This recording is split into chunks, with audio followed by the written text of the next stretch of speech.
ये एक डरावनी रात की कहानी है जो रवि नाम के एक युवक के साथ घटी। एक अजनबी जगह, तेज बारिश और एक रहस्यमयी होटल। कहानी आधी रात के बाद का समय था जब रवि ने शहर के बाहरी इलाके में स्थित एक पुराने होटल में चेक इन किया। यह इमारत किसी खंडहर जैसी लग रही थी, जैसे सालों से इसमें कोई न रुका हो। लेकिन रवि के पास कोई और विकल्प नहीं था। उसकी कार बारिश में खराब हो चुकी थी और यही एकमात्र शरणस्थल था जो उसे आसपास दिखा। रिसेप्शन पर बैठा बूढ़ा आदमी, जिसकी आंखें सफेद और फीकी थीं, मुश्किल से उसकी ओर देख रहा था। कमरा 308, उसने कांपते हाथों से चाबी थमाते हुए बुदबुदाया। खिड़की मत खोलना, चाहे कुछ भी सुनाई दे। रवि चौंका। क्या? लेकिन बूढ़ा आदमी बिना कुछ और कहे मुड़ गया। कमरा 308 मंद रोशनी में डूबा हुआ था। दीवारों से पुराना गीला वॉलपेपर उखड़ रहा था। हवा में सीलन और बासीपन की गंध थी। रवि ने देखा कि खिड़की को जंग लगे कीलों से जड़ा गया था।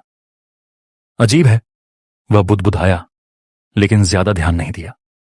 रात के 2:17 बजे पहली फुसफुसाहट सुनाई दी। हमें अंदर आने दो। रवि झटके से जाग गया। उसने इधर उधर देखा, दिल तेजी से धड़क रहा था। कोई नहीं था, बस खिड़की पर गिरती बारिश की आवाज। उसने फिर से सोने की कोशिश की। कृपया, हमें ठंड लग रही है। यह आवाज नर्म और किसी बच्चे जैसी थी। अब वह पूरी तरह जाग गया। यह आवाज खिड़की से आ रही थी। धीरे धीरे वह बिस्तर से उठा और खिड़की की ओर गया। बाहर सिर्फ अंधेरा था और एक टिमटिमाती स्ट्रीट लाइट। फिर वह उन्हें दिखे 3 पीले चेहरे कांच से सटे हुए। उनकी आंखें कोयले जैसी काली थीं और वे मुस्कुरा रहे थे। रवि घबरा गया। उसे बूढ़े आदमी की चेतावनी याद आई। खिड़की मत खोलना, दूर हो जाओ, उसने चिल्लाया। वे चेहरे वहीं बने रहे। उनके होंठ नहीं हिले, लेकिन उनकी फुसफुसाहट रवि के दिमाग में गूंजने लगी। हमें अंदर आने दो, बहुत ठंड है। उसने अपने कान ढक लिए और आंखें बंद कर लीं, खुद को उन आवाजों से बचाने की कोशिश की। फिर शांति। उसने आंखें खोली। खिड़की खुली हुई थी। तेज हवा कमरे में गूंज रही थी। पर्दे उड़े जा रहे थे। रवि को याद नहीं था कि उसने खिड़की कब खोली। वह उसे बंद करने के लिए दौड़ा, लेकिन रुक गया। कमरा खाली था।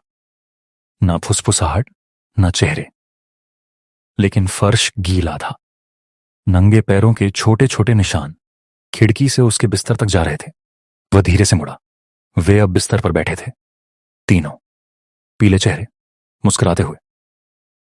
धन्यवाद, उन्होंने एक साथ कहा। रवि की चीख गूंज उठी। अगली सुबह रिसेप्शनिस्ट ने देखा कमरा 308 खाली था। बिस्तर जिसका तस, खिड़की फिर से कीलों से बंद। लेकिन अब कांच के पीछे 4 चेहरे थे।